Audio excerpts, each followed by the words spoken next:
Bueno, aquí estamos de vuelta. Vamos a recibir el próximo caso del día de hoy con esta cita del actor británico Daniel Radcliffe, que dice: no soy torpe, soy un imán de accidentes. Bueno, ¿qué pasa en los litigantes?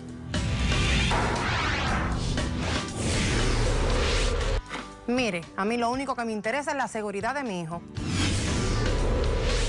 Mire, yo lo que quiero es que usted me dé la oportunidad del padre que quiero ser. Buenas tardes y bienvenidos. Buenas tardes. Buenas tardes, doctora. Raiza, tú estás demandando a Héctor. Dime quién es Héctor, qué relación tienes con él, por qué lo demandas y lo que pides para resolver este caso. Buenas tardes, doctora. Él es mi expareja.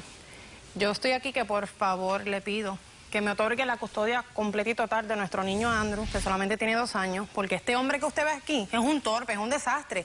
Y a mí me da miedo, me da pavor dejarlo con él, porque es que siempre está despistado. Pero es el padre de tu hijo. Es el padre de mi hijo, es correcto. Ok.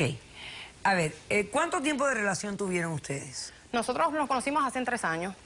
Hace 3 meses nos pusimos de acuerdo para separarnos porque ya la relación ya no estaba... O sea, estuvieron viviendo juntos. Convivíamos, es correcto. 3 años. 3 años. Ok, y durante esos 3 años tuvieron a Andrew, que ahora tiene 2. 2 años, es correcto también. Ok. ¿Cómo era su comportamiento durante ese tiempo? Mire, doctora, al principio, como toda relación, todo color de rosa. Cuando nos conocimos en una fiesta en Puerto Rico, hace los 3 años la que había comentado, él era una persona muy outspoken, una persona muy alegre, una persona bien carismática, cariñosa, tenía muchos detalles que cualquier mujer se iba a enamorar, no solamente por el físico, simplemente por sus detalles.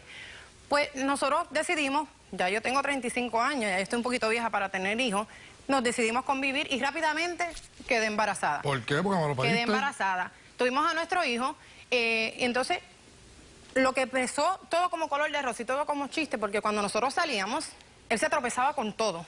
Pasaba por cualquier lado, tumbaba las cosas, íbamos a restaurantes y él tumbaba los refrescos. O sea, que tú te percataste de que él tenía esta torpeza. Sí, eso era constante. Antes de tener el bebé. Sí, antes de tener el bebé, pero para mí era gracioso.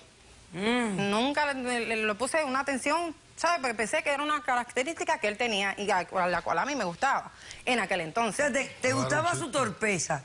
En ocasiones, no todo Mira que el el amor es ciego cuando está empezando. Bien ciego. Las cosas, los defectos grandes que tienen los seres, que uno los ve, pero los excusa porque estás en el amor. Exacto, amor ciego. Eso. Entonces, pues decidimos tener obviamente a nuestro hijo, pero antes de eso, pues nosotros ya teníamos nuestros problemas, porque yo lo veía a él como que siempre estaba despistado, que no estaba enfocado en lo que tenía que hacer. A los 7 meses de embarazo, él decide, vamos a ir a una cita médica. Y en la cita médica, yo lo veo al que él, tras que es despistado, es bien desorganizado. Y él guía cruzando las manos. Pues yo le estoy diciendo a él, para evitar un accidente, por favor, Héctor, pon las 2 manos en el volante, vamos a tener un accidente. Yo tenía una barrigota de 7 meses de embarazo. ¿Y qué pasa, doctora? Tienen un accidente. Tenemos un accidente. No, es que tú no haces caso. Si tuvieras hacer caso, hacía las cosas. Mira para allá, doctora, lo que le estoy diciendo. Él no pone atención de lo que está haciendo. Tenemos el accidente, el mal rato que yo tengo que ir al doctor. Casi perdemos a nuestro hijo. Y entonces sale peleando conmigo. Pudimos perder a nuestro hijo. Ok, pero no lo perdieron. No lo perdimos.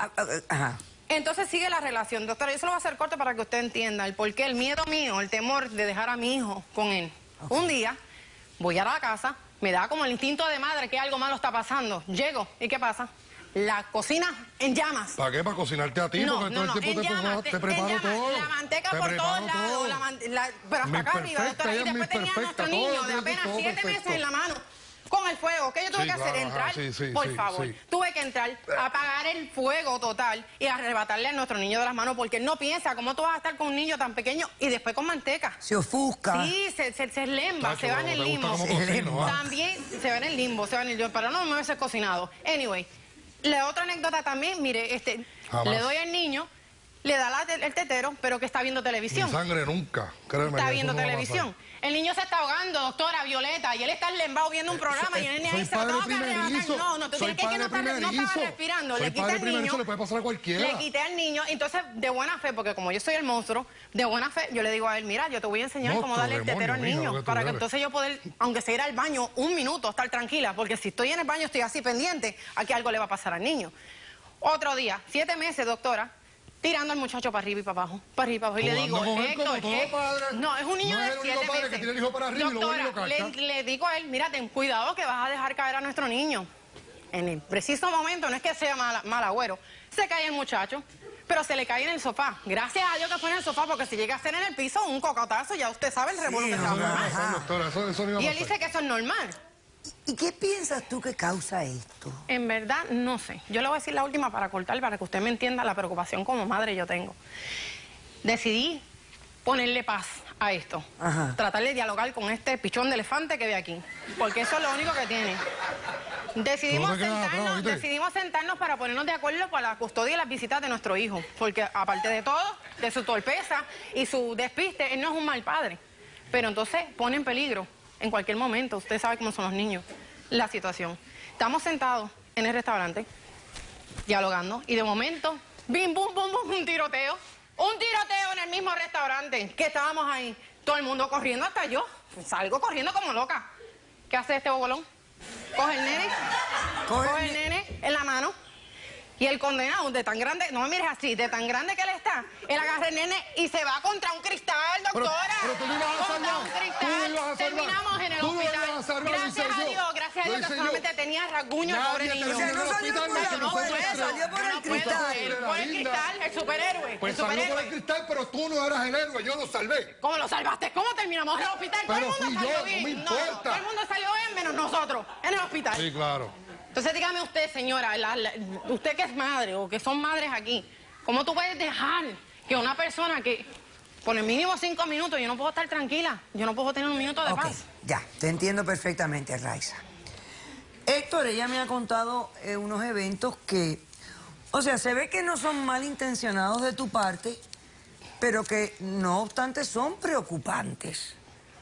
Porque aunque el nene no ha sufrido ningún daño mayor, gracias a Dios. Sí, gracias a Dios. No va a pasar nada. Ha habido el peligro ahí. ¿Cómo responde? Ella quiere que tú no tengas un contacto, a menos que sea supervisado, me imagino yo. Sí, no, y en casa puede ir, pero solo no.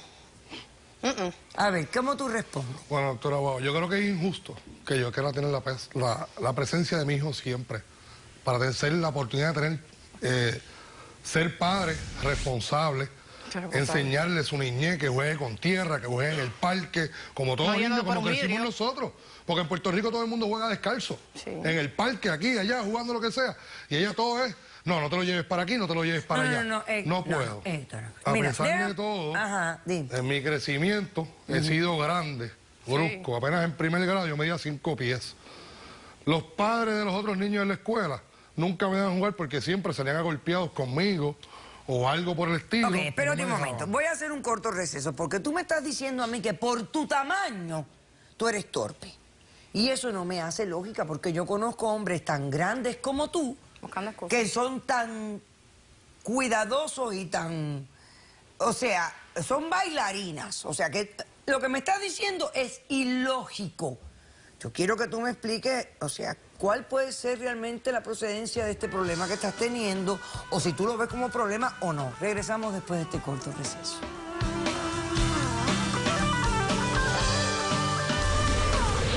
Yo soy el hermano mayor y tenía que cuidar, porque a donde quiera, todo lo tumbaba. Zapato, veo que tienes uno que está... Sí, me soltó. ¿Tú me harías el favor de abrochártelo un momento?